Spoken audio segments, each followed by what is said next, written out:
yo creo que es importante siempre remitirnos un poco a la historia, ¿no?, del derecho de huelga, sin tampoco remitirnos al génesis, pero como mínimo saber de dónde procede. Los historiadores dicen que aproximadamente la primera huelga tuvo lugar durante la época egipcia, ¿vale? Durante el esclavismo, ¿no?, que sabemos que estaba el esclavismo, la Edad Media, servidumbre y luego el capitalismo o trabajo asalariado. Pues bien, los primeros datos que se tienen de una primera huelga parece ser que fue en el Antiguo Egipto, aproximadamente 1100 a.C., para que nos hagamos una idea. En realidad, si nos pusiéramos a analizar toda la historia, pues seguramente encontraríamos más revueltas, movilizaciones y huelgas, ¿no?, aunque no se llamaran en esa época huelgas, pero el hecho de parar la producción o algún tipo de reivindicación siempre se ha dado a lo largo de la historia, en todo tipo de sociedades y de sistemas económicos. Pero realmente la huelga, donde evidentemente tiene un auge, es durante la revolución industrial, ¿no? Cuando empiezan a surgir las fábricas, cuando los trabajadores y trabajadoras empiezan a acudir a trabajar y están confinados en esas fábricas con condiciones de trabajo deplorables, ahí es donde empieza a surgir ya una organización obrera y donde empieza a iniciarse el derecho de huelga. Sobre todo, por citarlo, lo más importante ocurrió en Inglaterra, ¿no?, que al final fue el Estado, más o menos, el Estado-nación pionero en iniciar ese desarrollo industrial, y evidentemente ahí es donde empezaron a surgir los obreros y obreras, aproximadamente en 1800, por así decirlo. Entonces, en Inglaterra, al final lo que empezaron a hacerse es agruparse ellos mismos en pequeñas agrupaciones por oficio, que se llamaban los trade unions. Esto seguramente hasta incluso en educación secundaria se estudia. Lo que con posterioridad acabó derivando en los unions. Están llamando al timbre. En los unions, ¿no?, que son lo que actualmente se conoce como sindicatos. Como digo, se inició en Inglaterra, pero luego, después de la Segunda Guerra Mundial, esto se empezó a extender por todos los países de Europa. Empezaron a plasmarse el derecho de huelga en todas las constituciones e incluso en tratados internacionales. Aquí en el Estado español, la huelga hasta 1909 estaba considerada como un delito. Cuidado. Es decir, no es que solamente fuera ilegal o que pudieran reprimirte, sino que era un delito penal, estaba reflejado en el Código Penal. ¿De acuerdo? Hasta 1909. Entre 1909 y 1928 se establecieron algunos canales de mediación, porque recordemos, lo que pretenden todos los gobiernos, o lo que han pretendido históricamente para acabar con el derecho de huelga, es mediar en el conflicto. Es decir, establecer canales intermedios en los cuales pudieran romper ese derecho de huelga y obligar a los trabajadores y trabajadoras y a la empresa a negociar para evitar precisamente que se convoque esa huelga. Entonces, lo que se estableció en esa época es esos filtros, por así decirlo, para romper el conflicto y evitar que se celebrara la huelga. Luego vino ya la dictadura de Primo de Rivera en 1920 y algo, creo que era 1928, y se volvió a establecer como delito. Fue durante la Segunda República, en 1930 y algo, 32, cuando se declaró la Segunda República, cuando se despenalizó, ¿vale? Por primera vez en el Estado español se despenalizó ya, evidentemente, el derecho de huelga. Y ahí se establecieron una especie de jurados también mixtos que se llamaban para mediar. Como digo, siempre, y cualquier organismo político lo que ha pretendido es, para acabar con el movimiento y con la huelga, con el movimiento obrero, es utilizar jurados o mediadores para que no se convocaran, para que no se llegaran a celebrar esas huelgas. Y ya por último, evidentemente con el franquismo, pues todos sabemos lo que ocurrió, también se volvió a declarar un delito y se incluyó en el delito de sedición. Paul, nos suena ahora mucho el delito de sedición, y sobre todo en Cataluña. Bueno, pues bien, el derecho de huelga estaba penado como delito de sedición. Para que nos hagamos una idea y lo extrapolemos ahora a lo que se habla de sedición en la actualidad. Una auténtica barbaridad. Después del franquismo ya fue un decreto ley del 77 el que ya permitió, ¿no?, que se pudieran convocar huelgas y estableció una serie de requisitos, pero ya se despenalizó y se permitía que fuera legal. Hasta aquí más o menos una introducción, ¿no?, histórica de dónde viene el derecho de huelga. Seguramente se podría hacer un análisis más complejo, pero tampoco es el sentido de esto. Es sobre todo para que focalicemos y sepamos analizar el pasado para comprender un poco de dónde viene ese derecho de huelga y por qué perdura en la actualidad, ¿no? Porque podríamos entender si las condiciones de trabajo más o menos están aseguradas, si tenemos unos derechos básicos y elementales, ¿por qué continúa siendo necesario o por qué continúa siendo legal, ¿no? Existe ese reconocimiento de legal del derecho de huelga en las sociedades actuales? Pues eso es lo que vamos a ir analizando, porque al final el conflicto podemos decir que ha sido como el motor de la historia, ¿no? Podemos ver que el conflicto social, es decir, las movilizaciones, las revueltas, las huelgas, esos elementos de conflicto, ¿no?, entre clases sociales, es lo que poco a poco ha ido moviendo la historia y organizándola. Ponemos el ejemplo actual, ¿no? Ahora mismo todos y todas sabemos que estamos en una sociedad de clases sociales. La clase trabajadora, somos una clase social y tenemos unos intereses determinados, ¿no? Pues tener un salario digno, unas condiciones de vida adecuadas, unos derechos básicos y elementales para nosotros y nosotras y nuestra familia. Y por otro lado hay otra clase social, ¿no?, que entendemos que la clase social que es propietaria de las empresas y las cuales pues compran nuestra fuerza de trabajo a cambio de un salario. Pues bien, sin entrar en análisis históricos o materiales de la historia, sí que es importante saber que en esa sociedad de clases hay un conflicto, ¿no? Y que ese conflicto muchas veces puede derivar en huelga. Podemos ver el ejemplo de huelgas importantes, el de la canadiense, que lo hemos comentado aquí, Paul, en algunos programas. La canadiense fue una huelga muy importante en el Estado español por la cual se consiguió la jornada laboral de 8 horas, ¿no? Esa jornada laboral de la que ahora, entre comillas, disfrutamos las personas que tienen un trabajo. Bueno, pues ese derecho que ahora vemos como algo elemental, básico y necesario, se consiguió mediante una huelga muy larga, una huelga de la canadiense que consiguió paralizar casi todas las empresas del país. Y no solo esta huelga, podemos analizar y podemos ver como seguramente centenares o incluso miles de huelgas que han mejorado nuestras vidas como trabajadoras y trabajadoras. Cualquier derecho que podamos pensar que actualmente tenemos no viene de la nada. Eso es algo que no podemos olvidar. Viene de una serie de conflictos, por eso decimos que es un motor, ¿no? El conflicto mueve la historia y ya os digo, podemos analizar seguramente muchísimas huelgas y muchísimos derechos que tenemos actualmente que se han conseguido gracias a la convocatoria de huelgas o de movilizaciones. Entonces, es importante que no analicemos el conflicto como algo a evitar, ¿no? Porque es que también tenemos una concepción social de evitar el conflicto, ¿no? Y nos educan así, en los centros educativos, en la familia. Tú a tu marcha, tú haz lo tuyo y evita el conflicto, evita entrar en conflicto. El conflicto no siempre tiene por qué ser malo. Y lo estamos viendo precisamente, el conflicto entre clases sociales es lo que mejora la sociedad, es lo que consigue derechos para la clase trabajadora.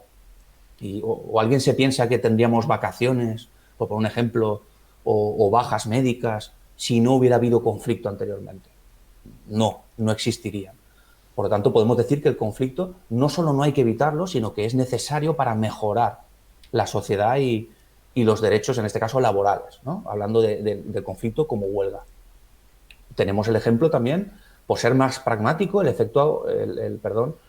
las consecuencias de la huelga que convocamos y hablamos la semana pasada en el matadero de la COPE, en Acciona, un matadero porcino de aquí de un pueblecito de Torrent, que convocamos una huelga que además no era de 24 horas, recordemos, no era de varios días seguidos, era un simple paro de 1 hora al día durante 10 días.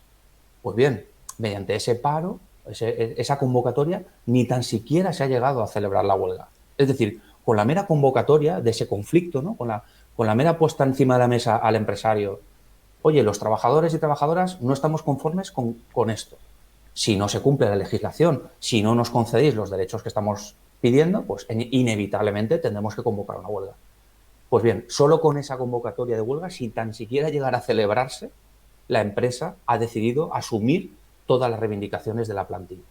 Es una victoria muy importante, que ya lo hablaba antes con Paul. Es una empresa pequeña, evidentemente no son miles de trabajadores y trabajadoras, ni afecta al ámbito estatal, pero es una forma de demostrar que el conflicto, la convocatoria de huelga y el modelo sindical que nosotras utilizamos es eficaz y puede conseguir mejoras palpables, ¿no?, en las empresas a corto plazo. No hay que esperarse años a conseguir nada. Ya habéis visto, en una semana se han conseguido todas las reivindicaciones que que planteaban los trabajadores y trabajadoras. Y por último, por acabar con esto de hablando del conflicto, solamente tenemos que echar un vistazo a nuestro alrededor, ¿no? Podemos ver en cualquier otro país, podemos mirar el nivel de huelgas, ¿no? El número de huelgas que se celebran, incluso aquí en el Estado español, ¿no? Podemos hablar del País Vasco.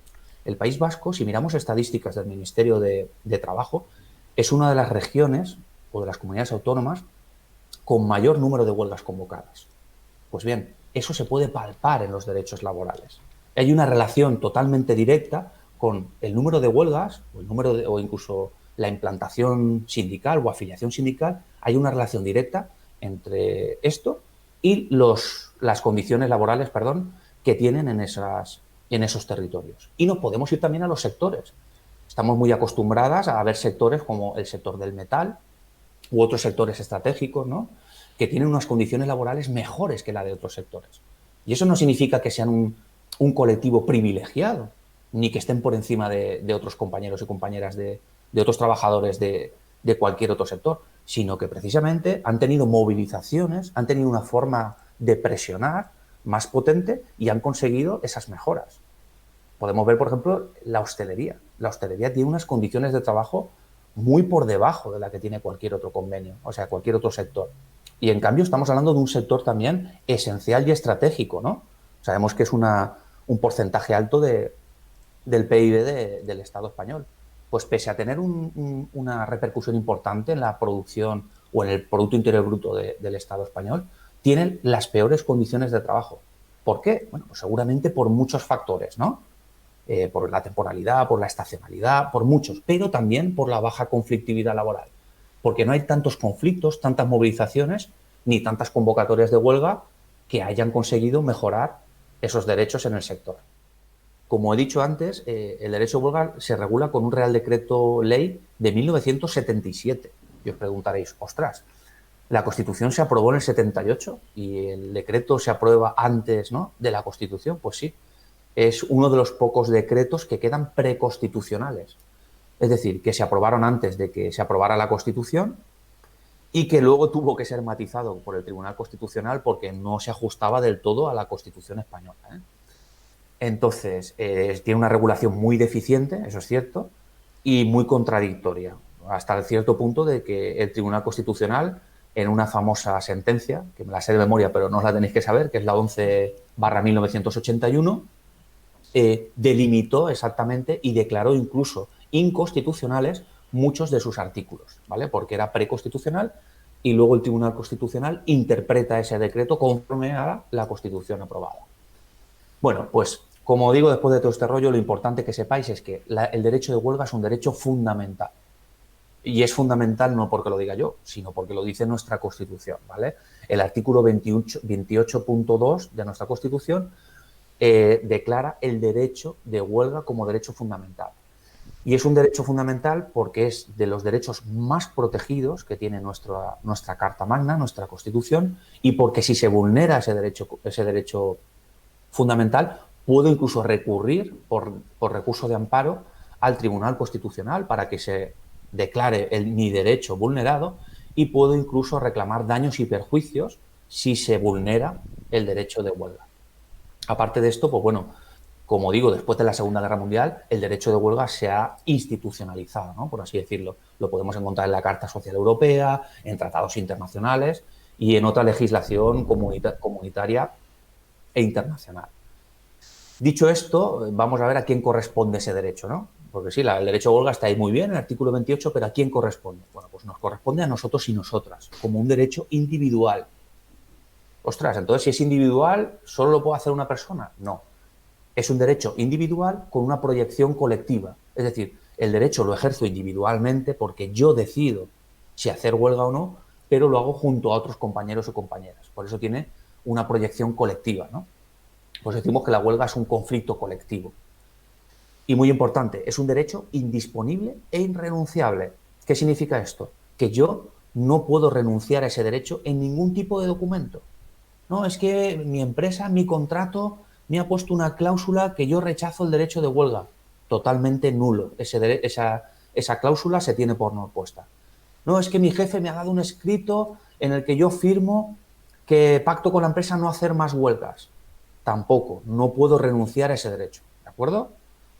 Entonces, ¿quién lo puede hacer? Individualmente, cualquier trabajador o trabajadora que tenga una relación laboral, por cuenta ajena, ¿no? Que se le llama. Pues, trabajar para una empresa. Incluso las relaciones especiales, que se llaman también. Personal funcionario también tiene derecho a ejercer la huelga, aunque viene regulado por una normativa propia específica. Siguiente pregunta que nos solemos hacer. ¿Cuántas huelgas cuáles huelgas pueden considerarse ilegales? ¿No? Porque las huelgas no todas son legales. Cuidado con esto. Bueno, pues todas las huelgas que sean ajenas al interés profesional que tenemos como trabajadores y trabajadoras. ¿Qué tipos hay, no? O la jurisprudencia o las sentencias, ¿qué tipos de huelgas se han venido declarando como ilegales? Tenemos varias. Una son las huelgas políticas. Ostras, ¿qué es una huelga política? Es una huelga que se convoca solamente reclamando cuestiones políticas, fuera del ámbito laboral.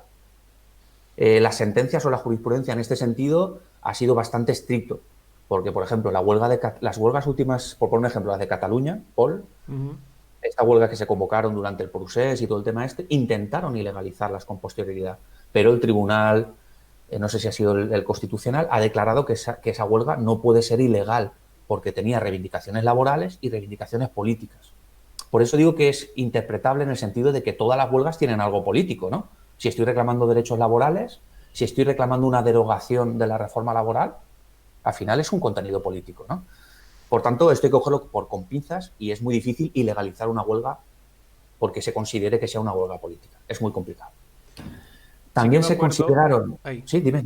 No, no, que sí que me acuerdo que cuando hubieron las movidas, la huelga del 3, ¿no? De octubre y así, sí que había en la convocatoria de los sindicatos de la huelga algunas, bueno, como la justificaban con motivos laborales, porque sí que recuerdo que se comentaba esto, que no se podía justificar con motivos estrictamente políticos, aunque como bien dices, lo laboral es político, indudablemente, pero sí que recuerdo esto, que había como que vigilar muy bien la convocatoria de la huelga, los motivos que se ponían para que no Claro. fuera nula.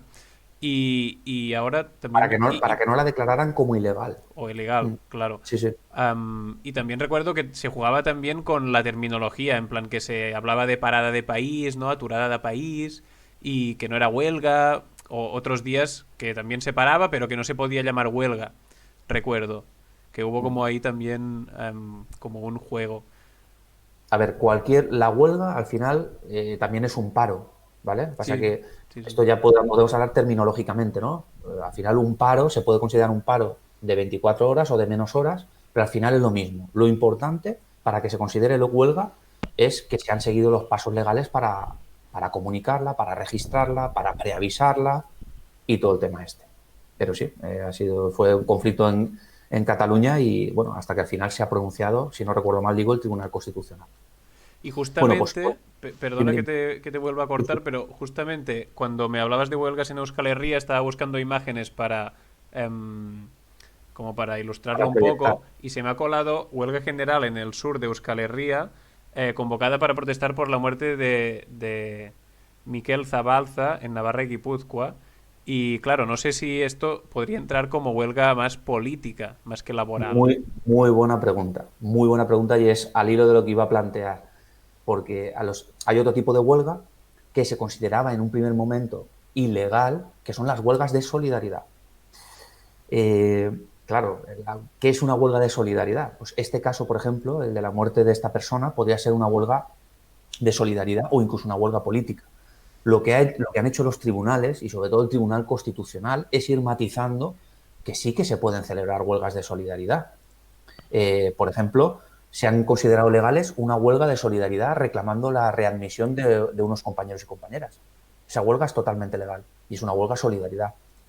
También se han declarado legales huelgas reclamando solidaridad con afiliados y afiliadas que han sufrido acoso. También se ha declarado legal. Por el fallecimiento de un compañero o compañera en la empresa. También se ha declarado legal. Por lo tanto, el tema de la huelga de Euskal Herria desconozco, ¿no?, cómo ocurrió y al final, pero seguramente también se declararía legal porque, como digo, el Tribunal Constitucional ha matizado mucho este tema. Vale. ¿Quieres seguir comentando algo? Te comento cosas que están Y diciendo por... por decir el tema, ya que estamos con los tipos de huelga, voy a Vale, acabar con ella, si os parece, porque es interesante que todos conozcamos que hay diferentes tipos de huelga, vale. ¿vale? Que unas son siempre legales y que otras pueden considerarse ilegales, siempre que se demuestre. La huelga que más se suele considerar como ilegal son lo que se le llama huelga novatoria. Una huelga novatoria, al final, es una huelga que se hace para alterar lo pactado en convenio colectivo o en un acuerdo. Por ejemplo, yo en la empresa, como sindicato, he pactado un convenio con la empresa en el que reconozco 1.000 euros de salario al mes. Y ese convenio tiene una duración de un año, ¿no? Y luego se puede revisar. Pues bien, si durante ese año ese sindicato vuelve a convocar una huelga pretendiendo alterar esos 1.000 euros durante ese año de duración del convenio, se podría declarar novatoria, ¿eh? Y se podría declarar ilegal. Eso como para que se sepa que es interesante. Y por último, hay diferentes modalidades de huelga que también se consideran ilegales. Son las huelgas rotatorias. Las huelgas rotatorias es, por ejemplo, una huelga que se convoca en diferentes grupos profesionales de una empresa y van rotando, de forma que bloquean totalmente la producción de forma desmesurada. Las huelgas tapón, que significa una huelga tapón, es una huelga que se convoca en un solo grupo profesional, pero que es clave en una cadena de producción, ¿no? No sé si se entiende, pero bueno, sí. Hay una cadena de producción y ese grupo profesional es clave. Sin ese grupo se para toda la cadena. Pues bien, yo intencionadamente lo convoco en ese grupo. También podría ser considerada ilegal. Y por último, las huelgas de celo. Las huelgas de celo son huelgas encubiertas en las que yo como trabajador o trabajadora cumplo estrictamente todos los protocolos y requisitos que establece la empresa, de forma que al final bloqueo porque no puedo trabajar. Al final, si cumplo todo hasta el milímetro, se bloquea y evito trabajar de esta forma. Como digo, para resumir, todos estos tipos de huelga que se pueden declarar ilegal siempre tienen que ser por sentencia firme. Si no, cualquier huelga se presume siempre legal. No hay que tener ningún miedo. Siempre tiene que ser por sentencia firme. Y es el empresario quien tiene el deber de probar y demostrar todo lo que estoy comentando. ¿De acuerdo? Entonces, siempre las huelgas se presumen lícitas, se presumen legales. Y es la empresa la que tiene que demostrarlo. Por acabar con esto, decir que hoy en día es muy complicado declarar jurídicamente, ¿eh? Es muy complicado declarar una huelga ilegal, muy complicado, porque el empresario tiene que poner todos los elementos probatorios, tiene que demostrarlo y tiene que ser tan suficientemente grave como para que se declare ilegal. Bueno, y además que también tiene que gastar dinero en un equipo de abogados para que redacte los motivos y que puede ser que al final si el tribunal o la sentencia no le da la razón, pierde ese dinero, ¿no? O sea que lo tiene que tener como muy claro para impugnarlo, no sé cuál sería la palabra, pero... Por eso siempre es muy importante, ahora diremos quién convoca las huelgas, pero es muy importante que estemos organizados y organizadas en un sindicato, porque al final somos los asesores, los que tenemos la experiencia, los que tenemos los conocimientos jurídicos para plantear, ¿no?, a nivel estratégico y a nivel legal las huelgas. La CNTD hasta el día de hoy no se ha declarado ninguna huelga ilegal, ¿de acuerdo? Entonces, lo que estamos explicando es porque hay que explicarlo, porque es algo jurídico y tiene que saberse, pero si se hace bien, las huelgas para nada pues, van a ser declaradas ilegales. Y entonces lo que hay que hacer, que supongo que es lo que ibas a contar ahora, y dejamos las Mm, consultas ya para la parte final, es como hacer un redactado de los motivos y esto cómo funciona, cuánta antelación se tiene claro. que presentar y qué onda. A ver, las huelgas, ¿cómo se convocan? ¿No? Se pueden convocar de tres formas. O bien los sindicatos que tienen implantación en el ámbito del conflicto, o bien en la empresa, o bien en el sector, o donde sea. O sea, los sindicatos tenemos esa legitimidad esa legitimación para convocarla. Por otro lado, la representación de los trabajadores, si hay una sección sindical con implantación, o hay comité de empresa, o hay delegados de personal, también pueden convocar esa huelga. Y por último, los propios trabajadores y trabajadoras convocando una asamblea y votando, con voto secreto y tal, votando de forma mayoritaria la convocatoria de esa huelga. Esas tres formas de convocatoria son las que están legalmente previstas. ¿En qué ámbito se puede convocar una empresa? Bueno, pues una huelga se puede convocar en una empresa, lo hemos dicho antes, en un centro de trabajo, en un sector, ¿no? Huelga del metal, se puede convocar en un sector o lo que más acostumbrados o acostumbradas estamos, que es lo típico, ¿no? Una huelga general, que es una huelga en todo el territorio y en todos los sectores. Pero que sepamos distinguir, porque hay mucha gente que nos lo pregunta, no, es que si no hay huelga general no puedo hacer huelga, ¿no? Se puede convocar huelga en una empresa, en un sector o incluso en una provincia, siempre y cuando sea de las 3 formas que he comentado antes. ¿Y cómo se convoca, no? Una vez que ya sabemos quién lo convoca, pues se convoca con un preaviso. Esto es muy importante, bueno, el sindicato debe de tener esos conocimientos con un preaviso de 5 días en el caso de cualquier sector de la producción y 10 días en servicios públicos que puedan ser considerados esenciales. 5 días cualquier sector, 10 días servicios públicos o esenciales. Y se tiene que comunicar un preaviso, pues poniendo una serie de información a la empresa afectada o el sector o quien sea y a la autoridad laboral. En ese preaviso pues debe de aparecer todo, los motivos de la huelga, ¿no? Las reivindicaciones que hemos dicho, es la clave. ¿Qué se reivindica con la huelga? ¿Quién la convoca? ¿Qué se ha llegado a, o sea, de qué forma se ha evitado llegar al conflicto anteriormente? Pues hemos tenido 3 reuniones, han habido problemas. Todo se tiene que incluir en ese preaviso. Y lo más importante también es, se debe de constituir un comité de huelga. Y con esto ya acabo. El tema de cómo se convoca. ¿Qué es un comité de huelga? ¿No? Porque habrá gente que no lo sabe y se cree que puede ser algo similar al comité de empresa. Un comité de huelga son una serie de compañeros o compañeras que trabajan en la misma empresa, por ejemplo, si es una huelga de empresa, que se eligen cuando se convoca la huelga con un máximo de 12 personas y que son las personas que se van a encargar del desarrollo de la huelga. Es decir, de comprobar que el derecho a la huelga se está respetando, de poder comprobar que no hay esquirolaje dentro de la empresa, de negociar con la empresa, de llegar a un pacto con la empresa, si la empresa quiere llegar a un acuerdo y desconvocar la huelga. Bueno, pues todo esto lo hace el comité de huelga. Porque hacer esquirolaje por parte de la empresa es ilegal, recordémoslo, ¿no? Es totalmente ilegal. Es totalmente ilegal porque vulnera el derecho fundamental de huelga. Recordemos que el esquirolaje puede haber 2 tipos. Lo digo muy brevemente para que todos lo sepamos. El esquirolaje interno y el esquirolaje externo. Si yo, por ejemplo, estoy en una fábrica y se convoca una huelga y yo estoy en una línea de producción y yo hago huelga en mi puesto, yo tengo ese puesto fijo, ¿vale? Hago huelga y la empresa durante la huelga mueve a personas de otras categorías o de otras líneas para sustituir ese puesto, eso es esquirolaje interno. Interno porque es la propia empresa quien utiliza la movilidad funcional o de categorías para sustituirme. Si yo hago huelga, ese puesto debe de quedar absolutamente vacío, afecte lo que afecte a la producción. Que de eso se trata.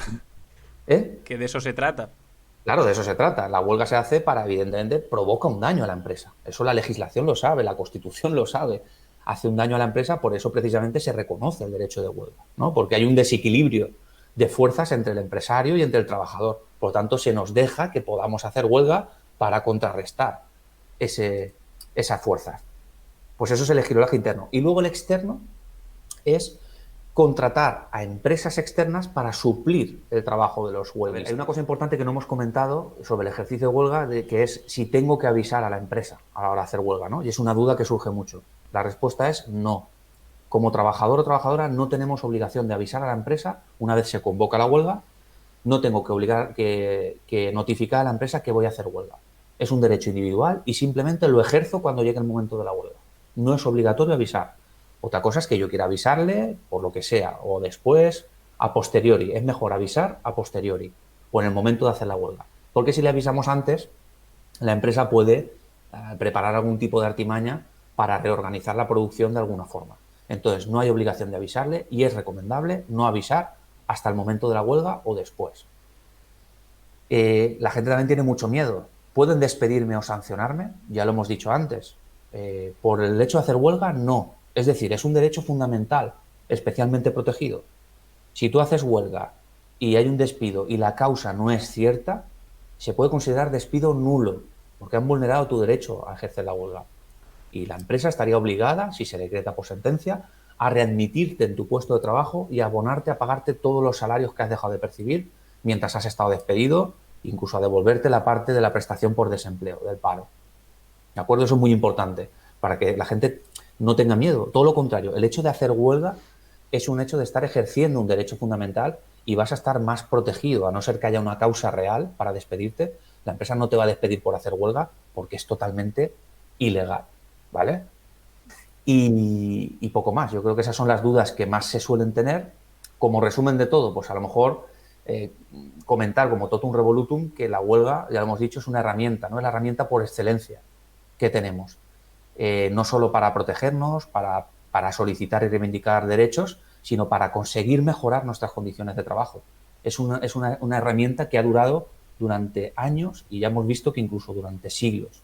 Por tanto, sigue siendo necesaria tanto anterior como actualmente. Mientras haya clases sociales, mientras haya explotación, mientras haya diferencias, ¿no?, entre clases, la huelga sigue siendo totalmente necesaria.